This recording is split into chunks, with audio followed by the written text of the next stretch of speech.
বন্ধুরা দেখো কত তরমুজ। এটা তরমুজ? তরমুজ খাই না মা, একটা নিবো পাপা। এই দেখো কত তরমুজ। তরমুজ তরমুজগুলো ভালো হবে। সবাই তরমুজ নিচ্ছে দেখো বাড়ির থেকে।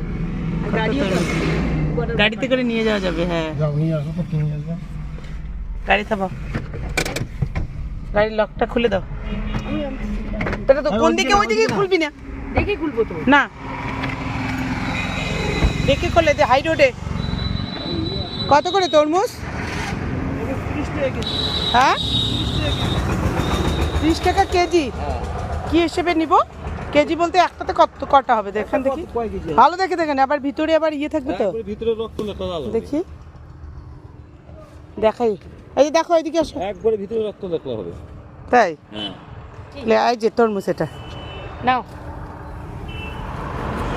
নেন ওজন করেন। ওই যে কোনটা নেবে ভালো দেখে দিও একটা। দেখো বন্ধুরা, আমাদের মাথাভাঙা ব্রিজের এখানে এখন প্রচুর তরমুজ পাওয়া যাচ্ছে। আমরা বাড়ি যাওয়ার পথে দেখো তরমুজ নিয়ে যাচ্ছি। 90 টাকা 3 কেজি 200 একটাই 90 টাকা। তুমি আসো দেখো 90 টাকা চাইছে, একটু কমান না। কিসে 90 টাকা? এগুলো না আমরা সবসময় 50 টাকা করে নিয়ে যাই। 50 টাকা হবে আরো কয়েকদিন পরে। ওইটা 90 টাকা চাইছে দেখো। 30 টাকা কেজি। এই 50 টাকা দেন, 50 টাকা না না একটু কমান। না কত দিবেন বলেন? 90 টাকা লাগবে। আচ্ছা আচ্ছা ঠিক আছে, 80 টাকা। আপনারটা থাকুক আমারটা থাকুক। 80 টাকা দিচ্ছি। 80 দিচ্ছি। 80 টাকা দিচ্ছি, দেন। যে 80 টাকা দিয়ে নিয়ে নিলাম। ভালো তো একবারে গ্যারান্টি।